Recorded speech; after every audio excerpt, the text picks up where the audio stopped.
Montenegro's history stretches back to ancient times when the rugged, mountainous terrain of the Balkans first attracted human settlement. The region was originally inhabited by Illyrian tribes who established themselves in the coastal areas and mountain valleys around the 4th century BCE. These early inhabitants were skilled warriors and traders who took advantage of the strategic location between the Adriatic Sea and the mountainous interior. The Romans conquered the area in the 2nd century BCE, incorporating it into the province of Dalmatia. Under Roman rule, the region experienced significant development, with the construction of roads, fortifications, and settlements. The coastal city of Duklja, modern-day Podgorica, became an important Roman administrative center. The Romans also established settlements along the coast, including Budva and Kotor, which became vital trading ports connecting the Roman Empire with the interior Balkans.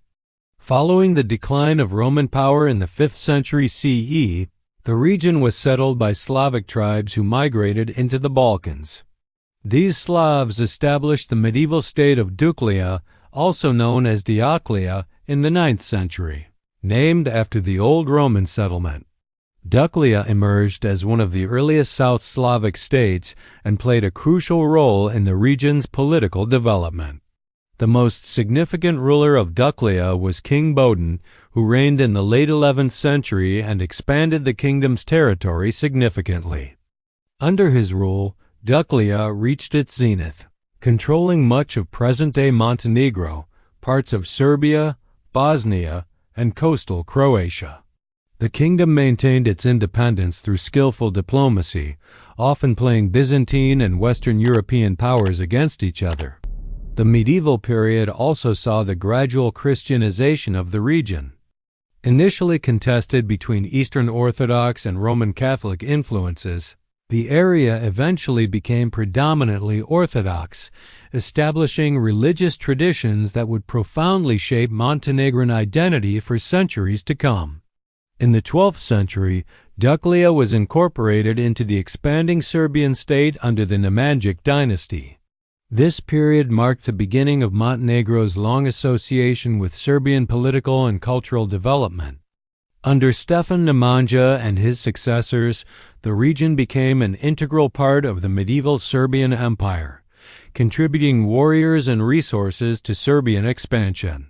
The area that would become Montenegro served as a crucial frontier region for the Serbian Empire, defending against incursions from the coast and maintaining connections with the Adriatic trade routes.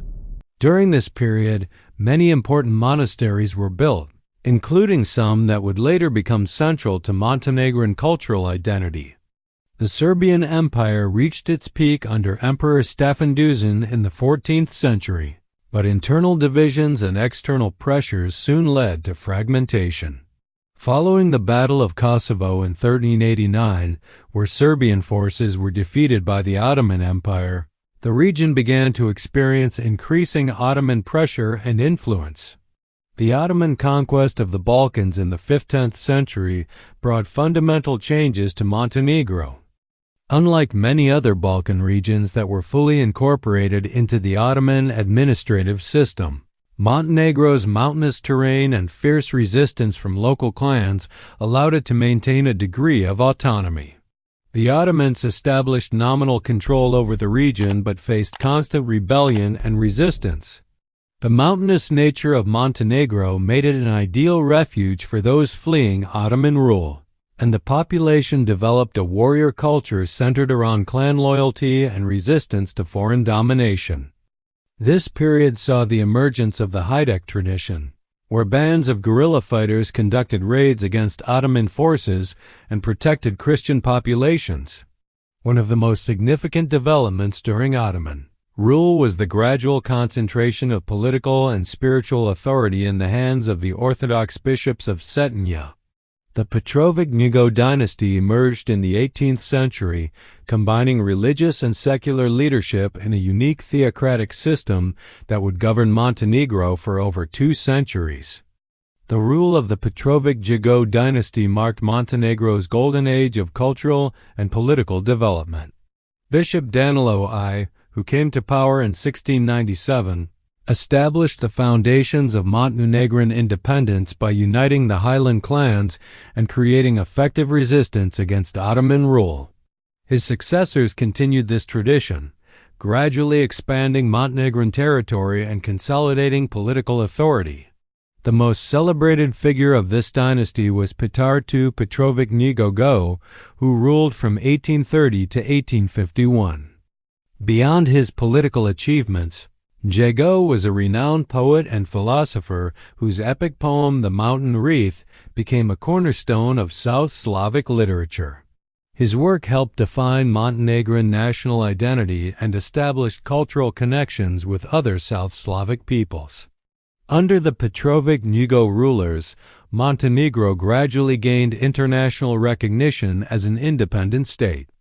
The Congress of Berlin in 1878 formally recognized Montenegrin independence, marking the end of centuries of struggle against Ottoman domination.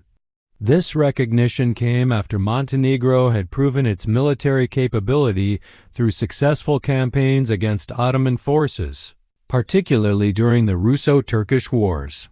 Following international recognition of independence, Montenegro transformed from a theocratic principality into a modern European kingdom. Prince Nikola I Petrovic Ngogo, who had assumed secular rule in 1860, was proclaimed king in 1910. His reign marked a period of significant modernization and diplomatic activity. King Nikola was known as the father-in-law of Europe due to his successful marriage diplomacy, which connected the Montenegrin royal family with major European dynasties. His daughters married into the royal families of Russia, Italy, and Serbia, giving Montenegro unprecedented diplomatic influence despite its small size. The kingdom undertook ambitious modernization projects, including the construction of roads, schools, and administrative buildings.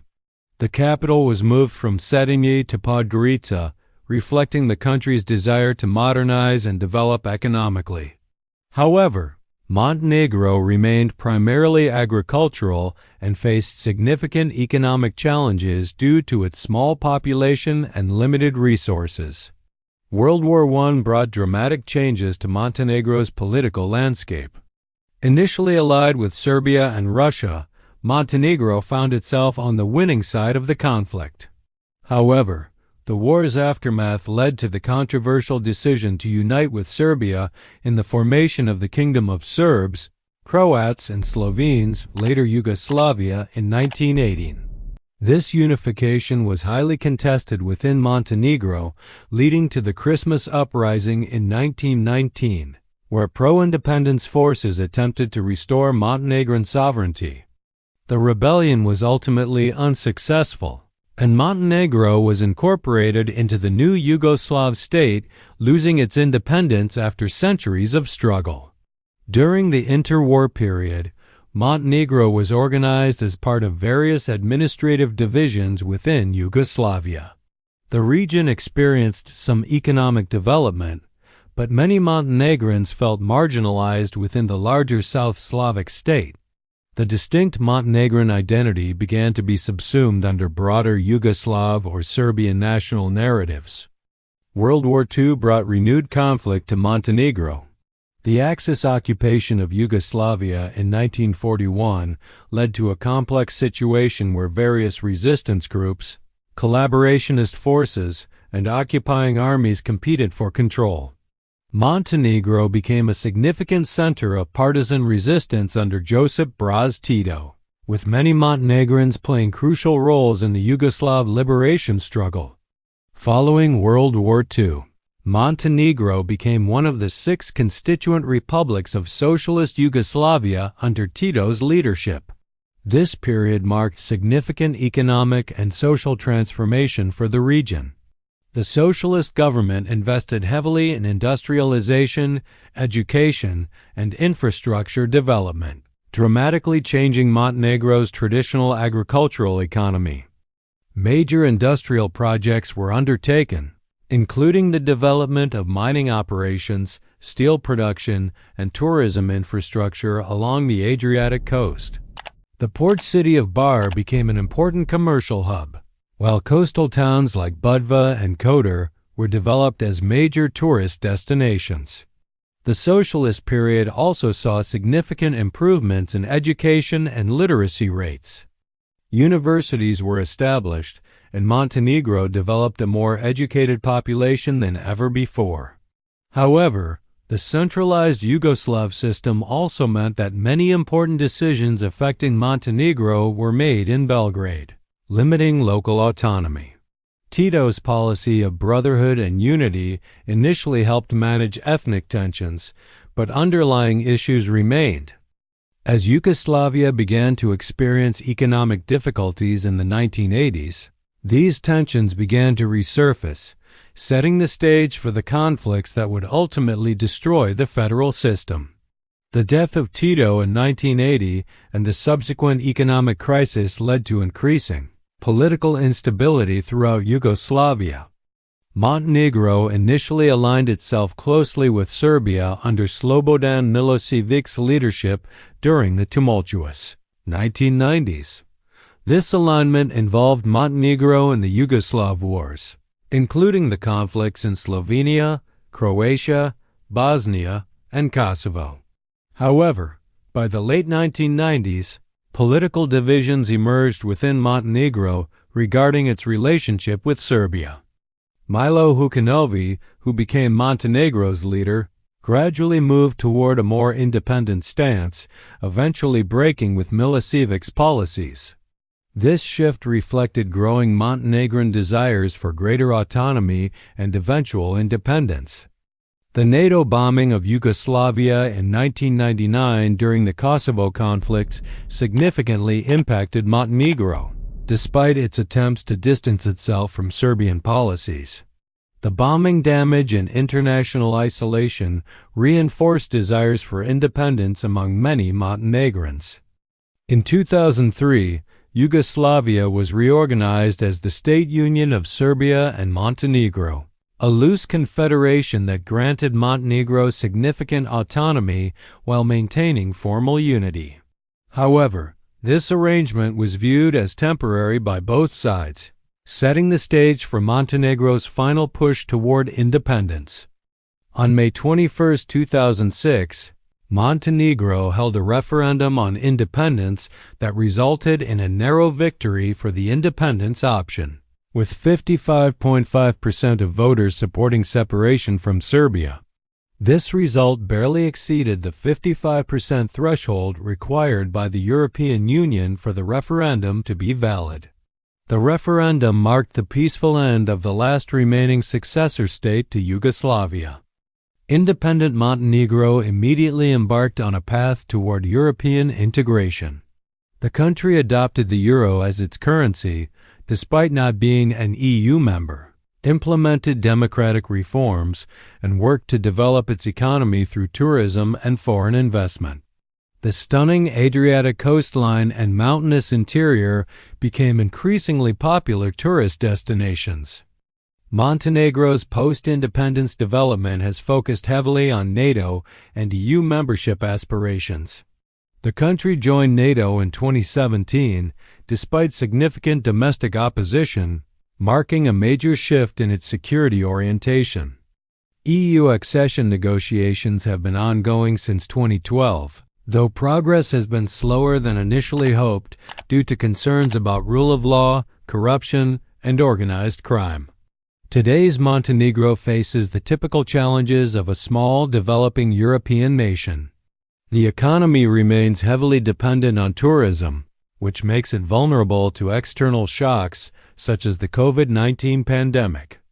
The country has also struggled with high public debt levels and the need to diversify its economy beyond tourism and aluminum production. Politically, Montenegro has experienced increased polarization in recent years, with ongoing debates about national identity, the relationship with Serbia, and the role of the Orthodox Church. The 2020 parliamentary elections resulted in a change of government for the first time since independence, reflecting evolving political dynamics. Montenegro's small size, about 628,000 inhabitants, presents both opportunities and challenges. While it allows for more agile decision-making and closer connections between citizens and government, it also limits economic opportunities and makes the country vulnerable to external influences. The country continues to work toward EU membership while developing its unique identity as an independent European state. Environmental protection has become increasingly important as Montenegro seeks to balance economic development with preserving its natural beauty. The tension between development and conservation represents one of the key challenges facing contemporary Montenegro. Montenegro's history demonstrates the remarkable persistence of a small nation's desire for independence and self-determination. From medieval Duklja through Ottoman resistance, royal independence, socialist development, and finally modern statehood, Montenegro has maintained its distinct identity while adapting to changing regional and global circumstances. As it moves forward in the 21st century, Montenegro continues to write new chapters in its long and complex historical narrative, seeking to balance tradition with modernity, independence with integration, and development with environmental preservation. Thanks for watching. If you enjoyed this video, please like, share, comment, and subscribe to the channel for more engaging historical content.